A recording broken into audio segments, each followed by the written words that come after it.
Very very good morning guys. एक बार पुनः आपका हार्दिक स्वागत, हार्दिक अभिनंदन।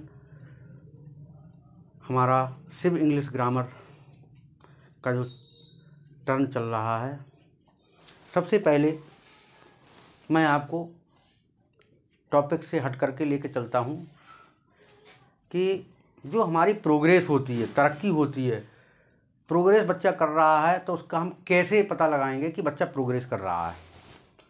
तो दोस्तों, सबसे पहले हमें कुछ बातों पर ध्यान देना होगा कि हमारा बालक जो है प्रोग्रेस कर रहा है तो उसके अंतर्गत क्या है, पॉजिटिवनेस आएगी। हर बात को वो सकारात्मक तरीके से देखेगा, नेगेटिव नहीं सोचेगा। ओके।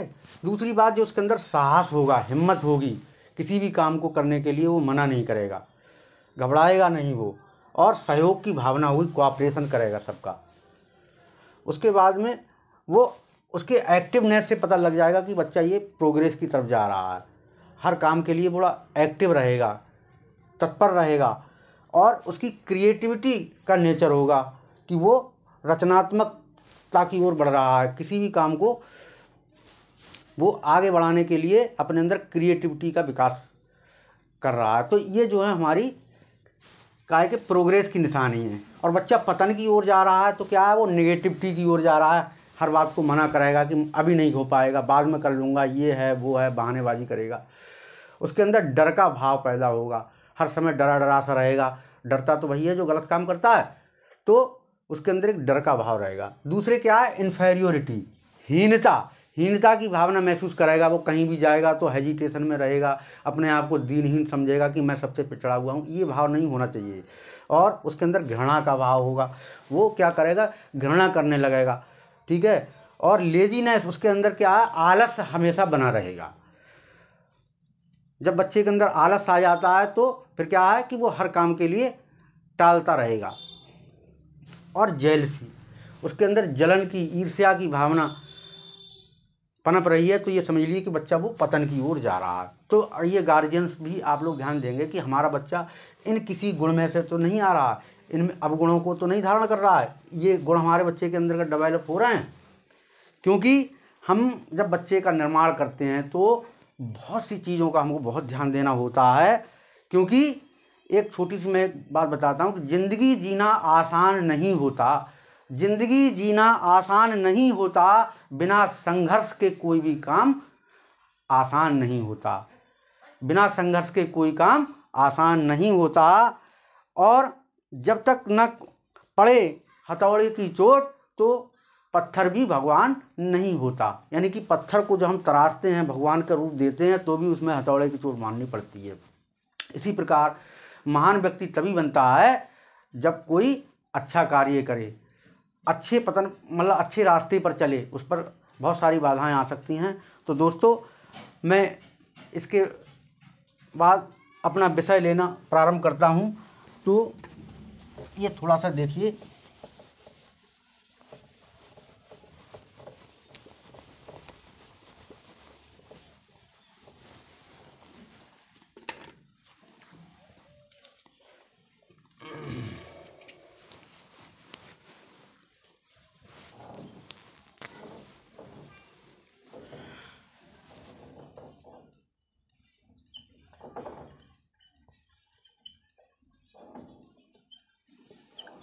मेरा टॉपिक मॉडल्स चल रहा है। पहले वीडियो में मैंने बताया था कि मॉडल क्या है और मॉडल की क्या विशेषताएं हैं। एक बात फिर भी मैं रिवाइज कराता हूं कि मॉडल क्या है। जैसे मैं आपको बताऊं कि जैसे ये मैंने मान लिया कि ये जो है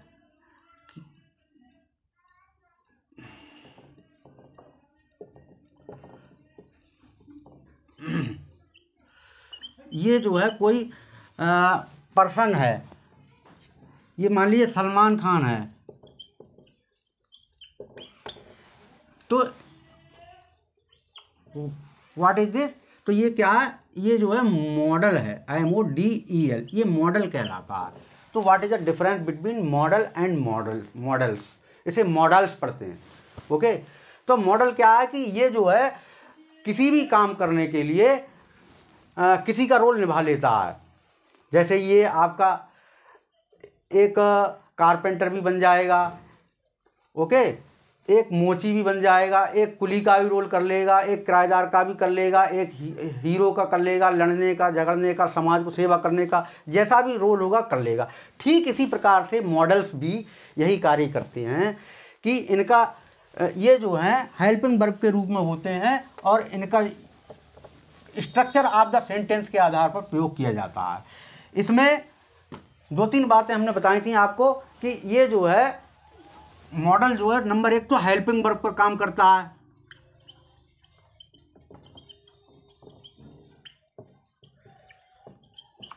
हेल्पिंग वर्ब का हो गया। दूसरे मॉडल के बाद में उसके बाद में बी वन का प्रयोग किया जाता है, ठीक है। इसमें आपकी वर्ब की फर्स्ट फॉर्म ही आएगी। इसमें पर्सन का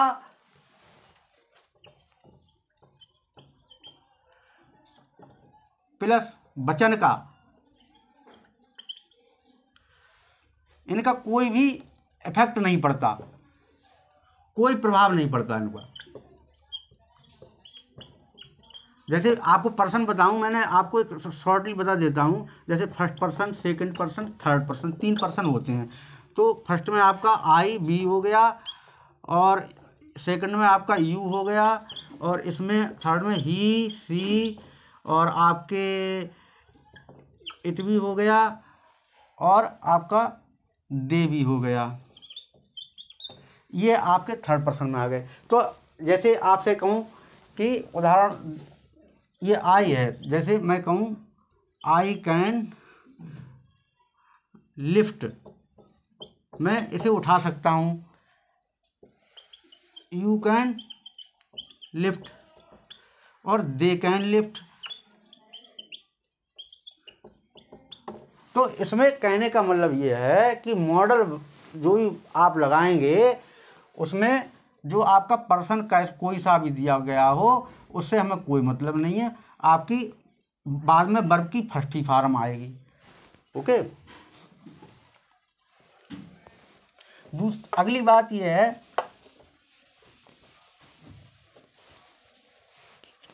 जैसे यूज्ड है, ओट है, इनके बाद में हम टू लगाते हैं, ठीक है। मॉडल आपकी 13 होती हैं।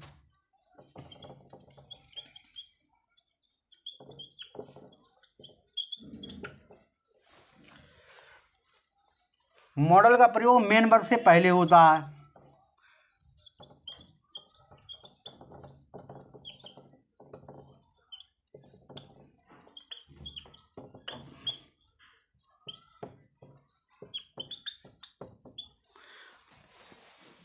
Okay, got it.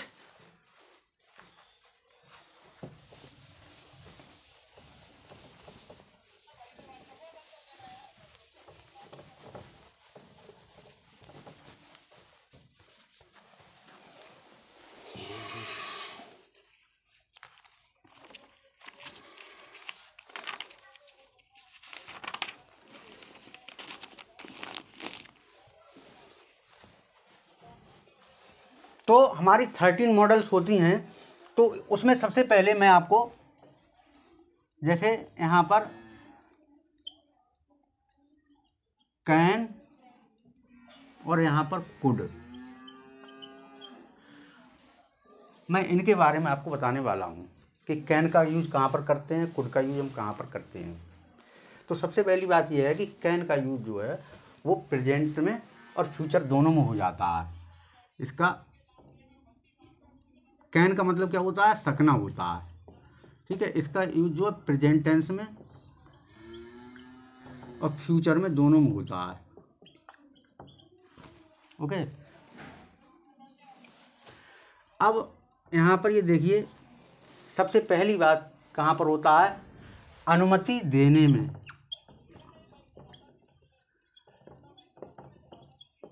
देने के संदर्भ में, जैसे हमें किसी को अनुमति देना है कि जैसे किसी ने अनुमति ली कि मैं आई कमेंट सर, क्या सर आ सकते हैं, वो अनुमति ले रहा है, लेकिन फिर हम कह सकते हैं यस यू कैन गो या यू कैन कम, ओके, जैसे ये कहूँ कि यू कैन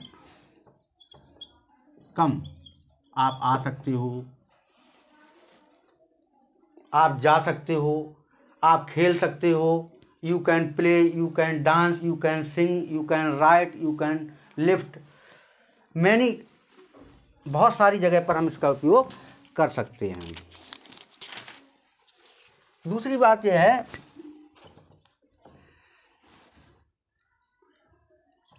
सामर्थ्य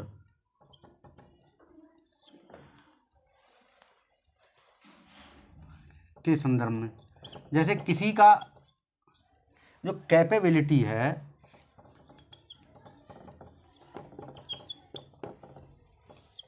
कैपेबिलिटी क्या है उसकी, जैसे वो, मैं कहूँ कि वो जो है गा सकता है, तो उसकी योग्यता है, वो समर्थ है, तो ही कैन सिंग, वह गा सकता है।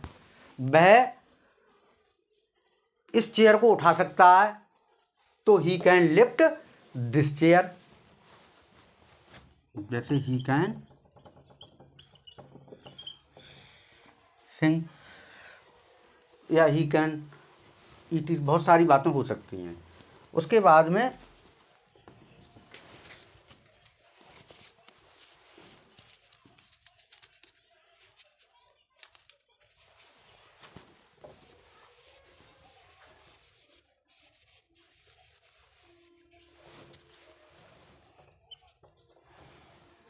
जैसे सेंटेंस दे दिया आपका सो और ये दैट वाला, मैं ये कहूँ Ram is so weak that he can't pass. ऐसे सेंटेंसेस दिए हुए हूँ कि राम इतना कमज़ोर है कि वो पास नहीं हो सकता, तो इस टाइप के वाक्य आ जाएं सो दैट वाले, तो वहाँ भी हम कैन का प्रयोग कर सकते हैं। तीसरी बात आपकी हो गई, please note it, concept is clear.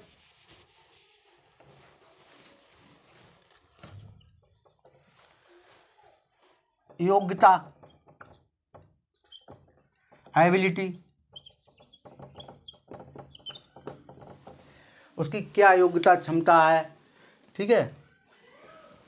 तो इसमें भी हम कैन का प्रयोग कर सकते हैं। जैसे उसकी योग्यता यह है कि वह इंग्लिश बोल सकता है फ्लुएंसी में, तो he can speak in fluency. Okay, अब इसके बाद में नेक्स्ट बात आपकी आती है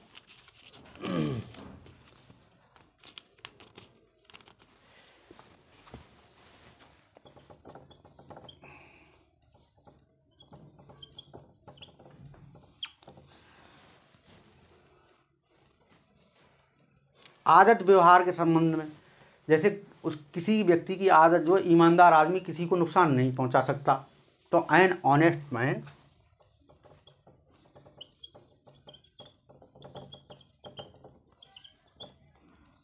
कांट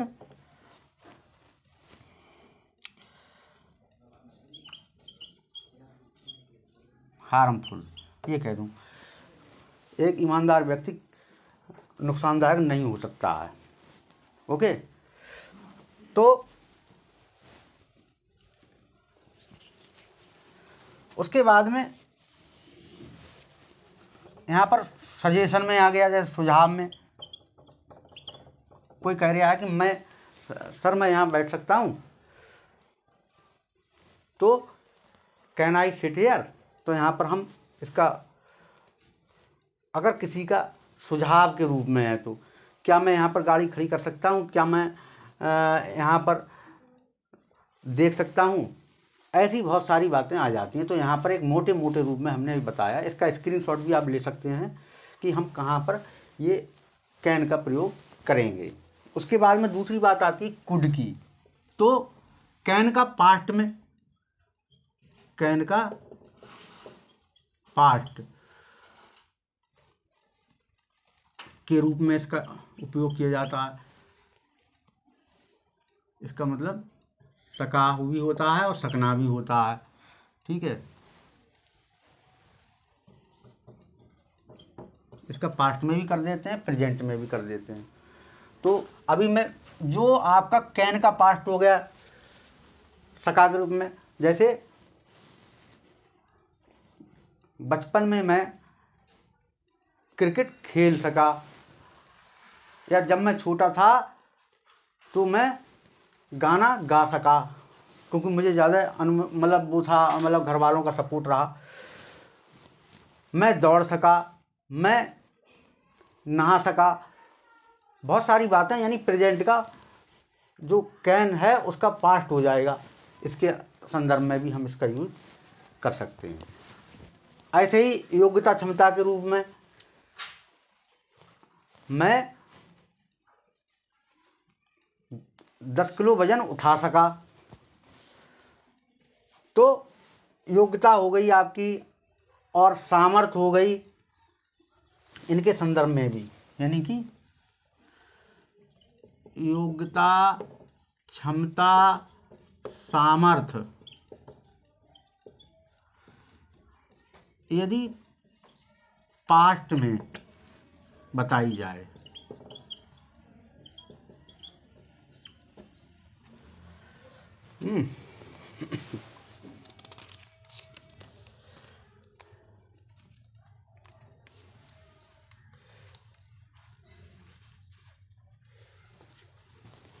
अब कहीं किसी की चॉइस हमको पड़ जाए, चॉइस में जैसे सेलेक्ट करना है कहीं पर कोई भी चीज़ है, तो उसमें भी हम इसका प्रयोग कर सकते हैं।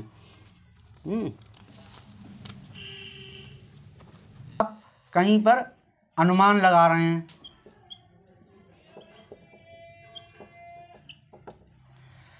अनुमान लगाने में भी हम इसका कुड का प्रयोग कर सकते हैं। मैं अभी उदाहरण भी आपको बता दूंगा।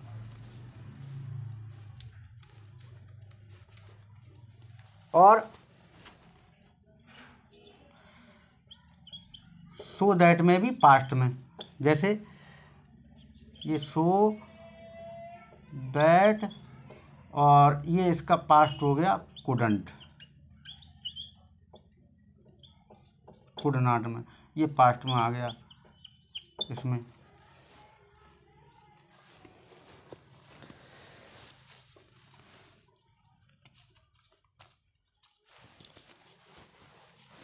जैसे उदाहरण यहाँ पर दे देता हूँ, Ram was so weak that he could not pass. Ram इतना कमज़ोर था कि वो पास नहीं हो सका। ठीक है,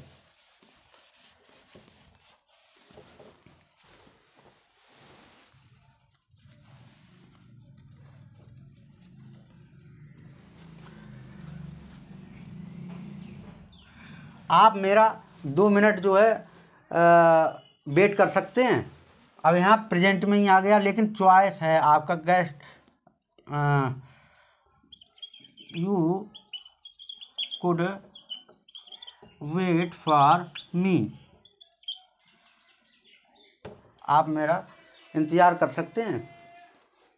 ठीक है, तो आपके ऊपर चॉइस है कि आप इंतज़ार करें या ना करें। तो अभी मैं हर एक चीज़ का क्लासिफिकेशन करने वाला हूँ। स्ट्रक्चर ऑफ द सेंटेंस आप ये समझ लेंगे कि इसमें क्या होता है कि सब्जेक्ट हो गया, फिर मॉडल वर्ब हो गई, उसके बाद में मेन वर्ब V1 और ऑब्जेक्ट हो गया। ठीक है, ये स्ट्रक्चर हो गया। इसमें आपके सब्जेक्ट हो गया प्लस मॉडल वर्ब जो भी है आपकी कुड,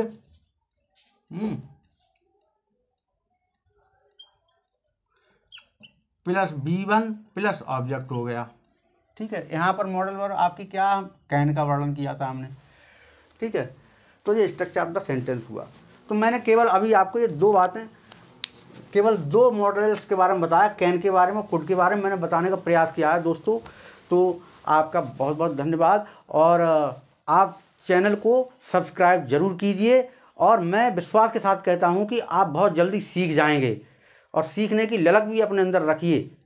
थोड़ा बहुत सी चीज़ें हैं, इनको महीनों लग जाते हैं, लेकिन इस चीज़ के लिए मैं बहुत प्रयास करके मैंने बहुत कम समय में आपको बताने की कोशिश की है। एक बार आपका फिर धन्यवाद जो आप मेरे साथ जुड़े। Thank you.